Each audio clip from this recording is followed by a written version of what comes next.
Well, welcome to Christian Answers. This is Pastor Jeff Short, Bible teacher and cultural analyst. And today I am continuing to talk about the debate that I ran across on the internet between a Orthodox Christian, Andrew Wilson, and a secular, humanistic, red-pilled, they call, coach, marriage coach, or not marriage coach, but man's coach, a male coach, advocate for men.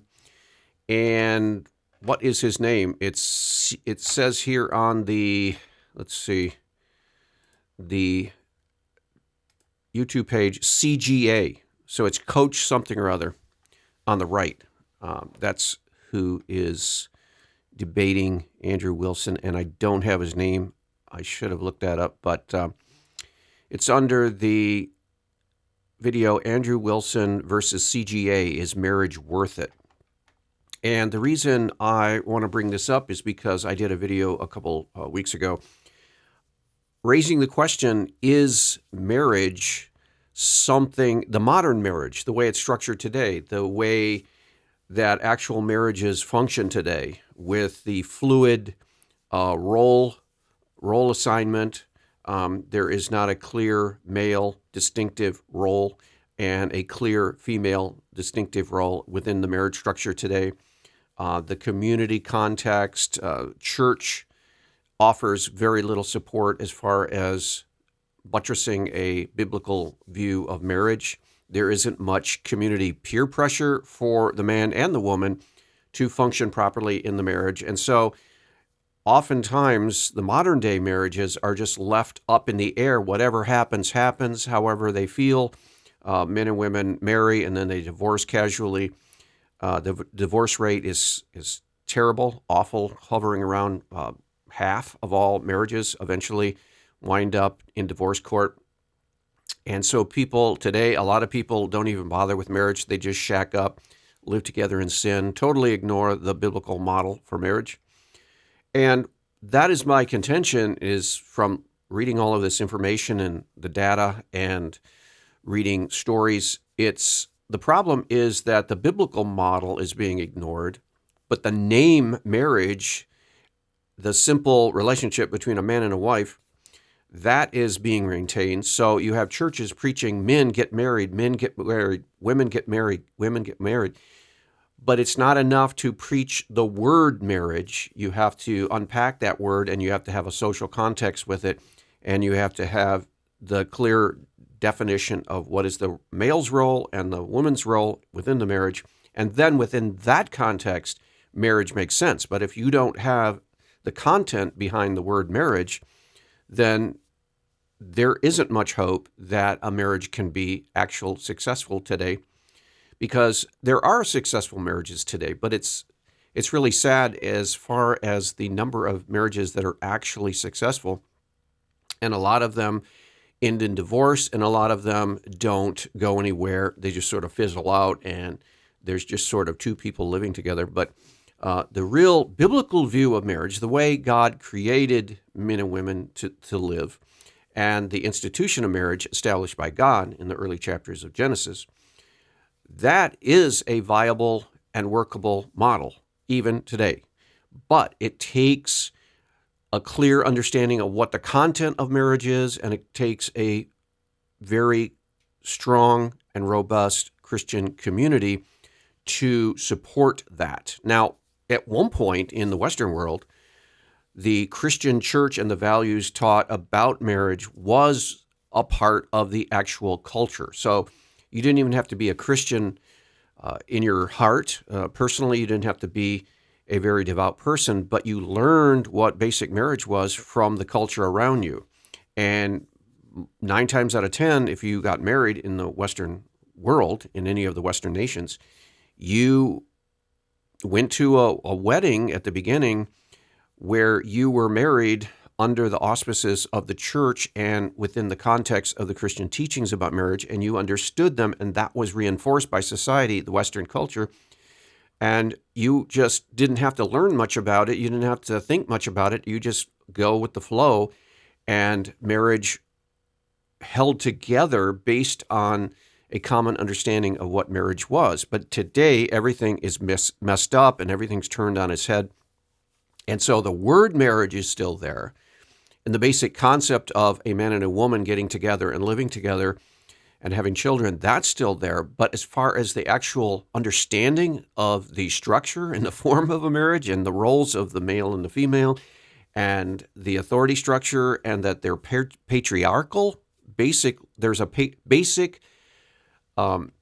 biblical patriarchal model that outlined in the scriptures, the Old Testament and the New Testament, that is a part of the definition of marriage. Now, if you do away with that basic patriarchal form of marriage, then you're left with just the word marriage, and you can't invent marriage out of whole cloth. That's what we've seen with the rise in 2015 of so-called gay marriage. Society thought that it was wise enough to actually invent a whole new thing called gay marriage, and it still goes under the auspices of marriage, but it's totally bogus and it's totally illegitimate. There's no substance there. It's just a creation. It's the human fabrication, a distortion, a perversion of the real marriage content. It's the same way with marriage today, even a marriage of a man and a woman.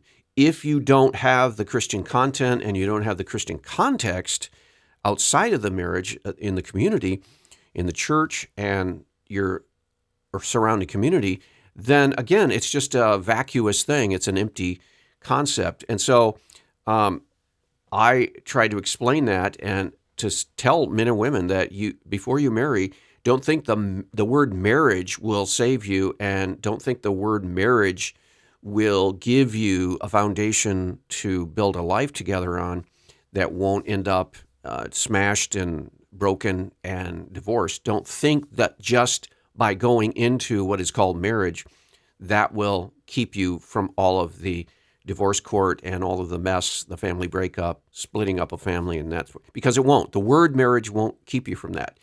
The ceremony of a marriage will not keep you from that. You have to have the content of a marriage in reality, in fact, to avoid all of those dangers.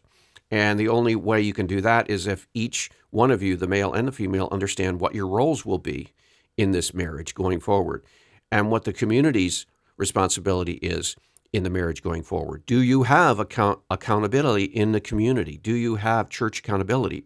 Are you part of a church that will actually hold someone in the marriage who is not fulfilling their role accountable?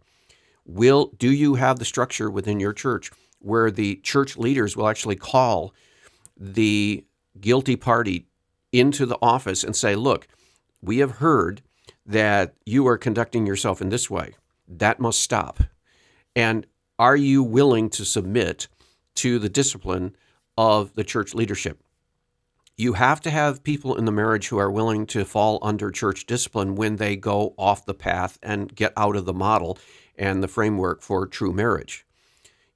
If you don't have someone in your marriage, if it's either the man who won't submit or the woman who won't submit to the church's authority and the peer pressure from the church community to do the right thing in marriage, then you don't have a true biblical marriage. So before you get married, you have to realize, am I willing to submit to the Christian vision of marriage, the biblical vision of marriage, in theory, and am I willing to submit to my Christian church community, and they're holding me responsible for fulfilling my side of the marriage obligation.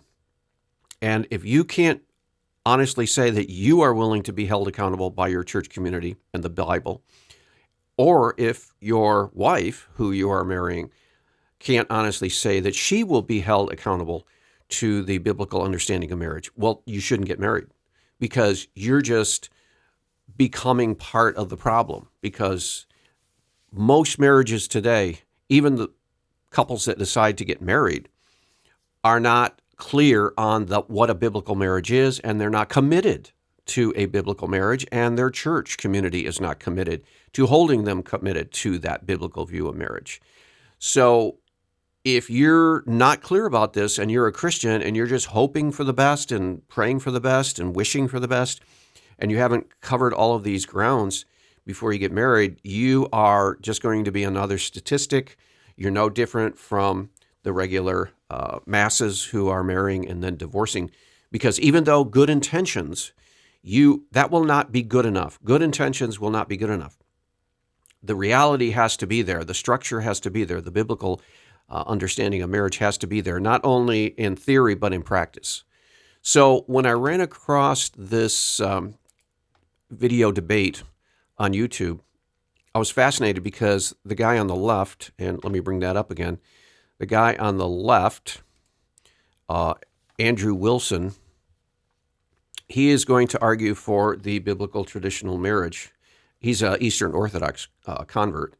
And then the guy on the right here, the coach, and again, I don't have his name, and I'm not sure, it doesn't say it in the title, and I think it's Griffin, Coach Griffin, something or other. I think he's going to argue that there is no hope, and that it would be wise for men, especially because he's coaching men to not ever get married, because the structures of society today, the divorce court and all the other elements of society conspire against men in the marriage. They're all stacked against the man, and it's all a feminist court. Most of the judges are actually female, and they will always side with the woman as far as divorce. And so he is counseling men.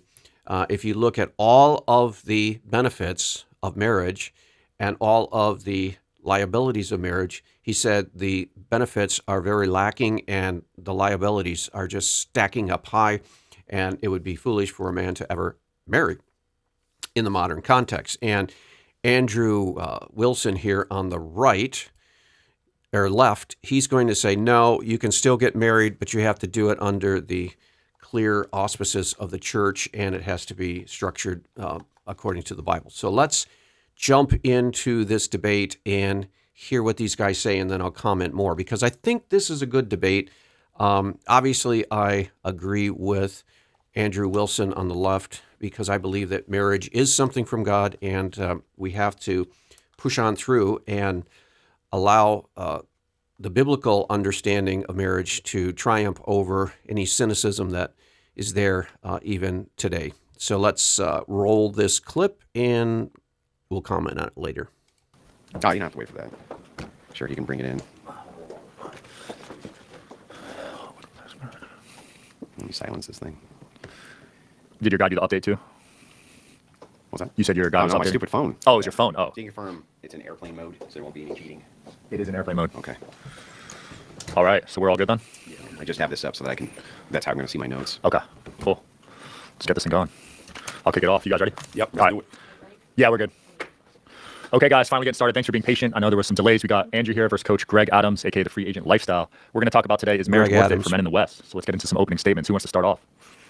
Yeah, man, marriage is a great institution. It was an institution that built the community of America. Most of the better communities that have safety, good children, good schools are typically centered around marriage. However, marriage has not progressed to the point where men could be safe legally, and a lot of men have experienced tremendous damage, collateral damage as a result, and it has led to broken families, a lot of broken hearts, simply because the laws are not positioned to benefit both people in a divorce. Therefore, you have no-fault divorce. You have opportunities for women to use the courts against men. And as a result, men have seen 1, 2, and 3 generations of men getting harmed, their grandfathers, their fathers, their uncles, their brothers getting harmed by this. So Generation Z men are not positioning themselves for a positive marriage. So at this particular point, if someone asked me, would I recommend marriage for them, and they were in a certain position in life, they weren't established, I would say no. There's no benefit for the person to get married today. Got it. Okay, so as you can hear, that is a very pessimistic view of marriage, and his name is Griffin Adams, and so you can tell that he's coming from a perspective of simply a secular perspective. He's just looking at the raw data, and he's saying that if you look at everything and put it all together, no sane man would want to get married because of the social context today. He says at the very beginning of his presentation, he says marriage is a great institution. And it has been a great way for fulfillment and happiness and safety and security for people for generations and generations. But he's just saying now it is not a good deal for men. And he's going to leave it at that. That's the problem. He's going to leave it at that. He's going to say, okay, there's a problem, but he's just going to leave it at that. And that is what I don't agree with, and neither does Andrew Wilson. So let's go back over to the debate and hear what Andrew Wilson says. Your response, Andrew? Yeah, I didn't hear any anti-marriage arguments. I heard anti-divorce arguments. So I'm with you on divorce, 100%. Stream over. And Yes, I agree. But it's a good thing that the topic isn't on divorce, it's on marriage. And it seems like you agree with my proposition then. And the proposition is that marriage, quote, is a great institution. Yep. And that right now your concern is that men can't be safe in marriage, but that's not actually what you're saying. You're not saying men can't be safe in marriage. They can. You're saying that they may not be safe in divorce. So I have a counter proposition for you. My counter proposition is, what if it's the case that you can use religious marriage institutions without the state? And then we add the ecclesiastical structure of the marriage. That's what always kept them together anyway, before the state was ever involved. So what if instead we use the ecclesiastical church, the structure of the old churches, that would be Catholicism and Orthodoxy, where you see the lowest divorce rates, because the community puts pressure on the women to act right. That's what they do. Right now, the state applies no pressure on women to act right, right? You can just go and file whatever you want, get a divorce, and go be banging the neighbor by the next night. We totally agree on that. But to say that we should abandon marriage is silly. It seems like you're completely pro-marriage. You're just anti-divorce. So why wouldn't you just throw your weight behind institutions where the divorce rate is the least, and you have an ecclesiastical structure which can be appealed to assist with that? That's what makes no sense to me. Okay, so that is a great argument, and I want to talk more about that because that is exactly what I believe is the solution. And the solution is that we need to, as a society, we need to encourage those structures that actually do make marriage better and discourage those structures that break them up. For example, and he's going to say this later, Andrew Wilson is going to say this later in the debate. We don't have time to actually go into all of his points, but I think the coach, Griffin Adams, the only thing he has is to say is that marriage today is broken, and he has no offers, solutions for fixes. There's nothing you can do to fix it. Women want total freedom. They want total freedom to do whatever they want to do with their bodies. They don't want a man over them in any way. They don't want to submit to the authority and leadership of the man in the home, which is at the core of the biblical understanding, is that the man is going to be the head of the household. That's God's will, that the wife is to submit to her husband in his leadership and let him be the leader and not second guess him and not question everything he does and not pick him apart or tell him that she knows something better. And so Coach Adams is going to say that since women have firmly committed themselves to feminism, then there's no hope for marriage, because you can't have a marriage where you have two captains and Indian chiefs. You can't have two people trying to be the head of the house, whereas in the biblical view of marriage, Andrew Wilson is advocating, you can promote and support a structure where the husband is the head of the house. That's the biblical model. And then you have a church structure where that model is reinforced every week, Sunday after Sunday, and then every day in the life of the marriage. And if one of the two starts to stray from the biblical understanding of marriage, then that person is held accountable by the community and the peer pressure of the members of the community, and they fall back in line, which is exactly the way it was for hundreds of years, many centuries, until the state got too entangled with marriage and began to impose a feminism. Especially during the 60s and 70s, you had the state interfering with the normal, natural male-female relationship in the marriage and telling women that if you don't like your husband, or if you don't even want to bother getting married to a man, because that's a difficult process, we will actually support you and your child. We will give you food stamps. We will give you Section 8 housing. We will give you cash allotment in money, direct cash allotment to pay for expenses. We will give you free health care. We will do everything that the man does financially for you and support you, and you don't even need a man. And that is the result of this 60s style Great Society welfare reform, everything. That has resulted in the destruction of the marriage unit in our country. If you look on a chart, and Andrew Wilson talks about this, but if you look on a chart before the 1960s, you had pretty stable marriages. You had, even in the black community, for example, you had pretty stable family units before the 1960s. Then in the 1960s, when Lyndon Johnson and politicians began to tinker with the institution of marriage, they began to offer these benefits to unwed mothers, and the incentive was all wrong.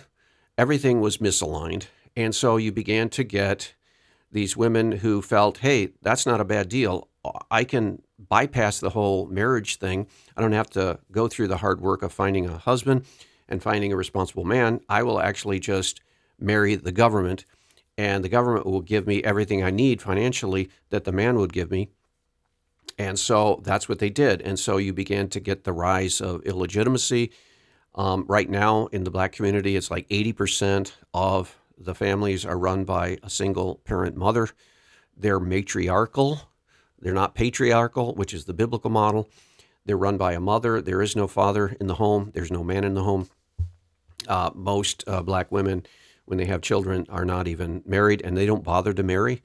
But it's not just black children, it's white children. The divorce rate is climbing and has risen to an increasingly alarming level in the white communities and all other demographics. I think Asians are probably about the best, most stable families in the United States today. Then you have, go on down the list, and then you have like Hispanics, they're more stable. And then on down the list, the worst community, of course, is black African Americans, who have the worst family structures today, decimated by welfarism, food stamps, Section 8 housing. The incentives are all wrong. We're incentivizing women to have children out of wedlock. And that's the result of the government. The government has messed things up. So what we could do, according to Andrew Wilson, and I believe this is true, remove all those reverse incentives. Remove every one of the negative incentives that are tempting women to have children out of wedlock, to not try very hard to have marriages, to marry men, and get the government out of the institution of marriage as far as these reverse incentives. Now, I'm not advocating what Andrew Wilson, he's saying that government should not even be a part of anything about marriage. You don't include the state. I don't want to go that far, because as far as we know, the state can be involved in marriage and should be involved in marriage to the extent that it records the marriages.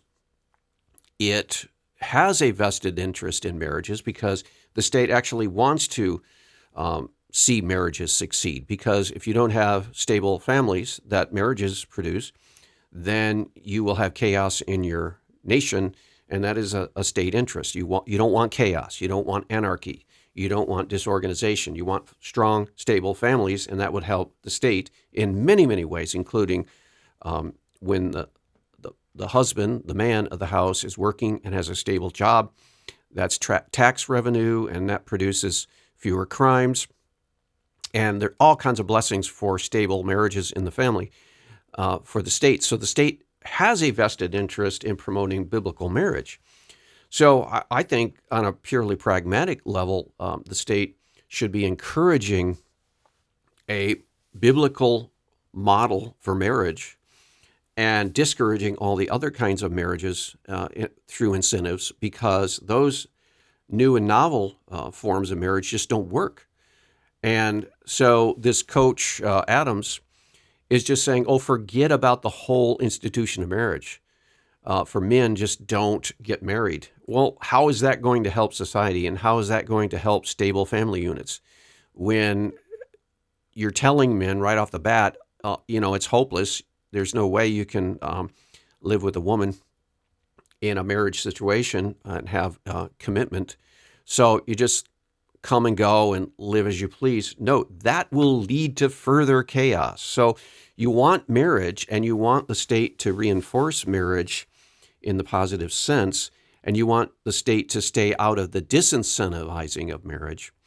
But the key and the core thing will be for Christian churches to begin to teach and preach and disciple their members in a biblical understanding of marriage. And that is a patriarchal, the father, the husband, is the leader of the home, and the wife supports and submits to the father, to the husband, and the father of the children, respects his decision-making, prays for his success, because his success is the success of the whole home.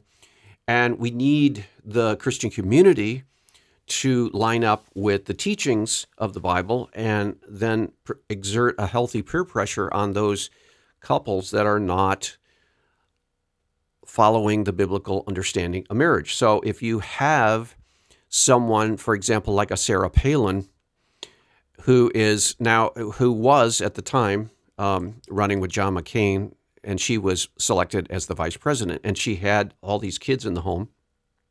And I think her church community should have asked her and said, well, what are you doing? You're going to take on one of the hardest jobs in the world in Washington, and your children and your home and your husband is up here in Alaska, thousands of miles away. Why are you signing up to be the vice president of John McCain and running in that when you have children in the home and you have a husband to take care of? How are you going to be a keeper of the home, and how are you going to be the helper of your husband if you're in Washington all the time and he's up here with the kids thousands of miles away up in Alaska? This holding her accountable and saying, you need to rethink that. Let someone else be the vice president, and let someone else who is closer to Washington, D.C., and let someone else take on the responsibility, because you already have a responsibility and a calling, and that is as a wife and as a mother of children in the home. So that could be an example of holding accountability. And I think that is the hope. So that means the churches have to really step up and fill this responsibility. The pastors need to teach on marriage. There needs to be courses in marriage. The members of the church need to all understand what a marriage is, and then hold each other accountable for that. That's, I think, the only hope that we have going forward for marriage in the modern world. Talk to you later. God bless.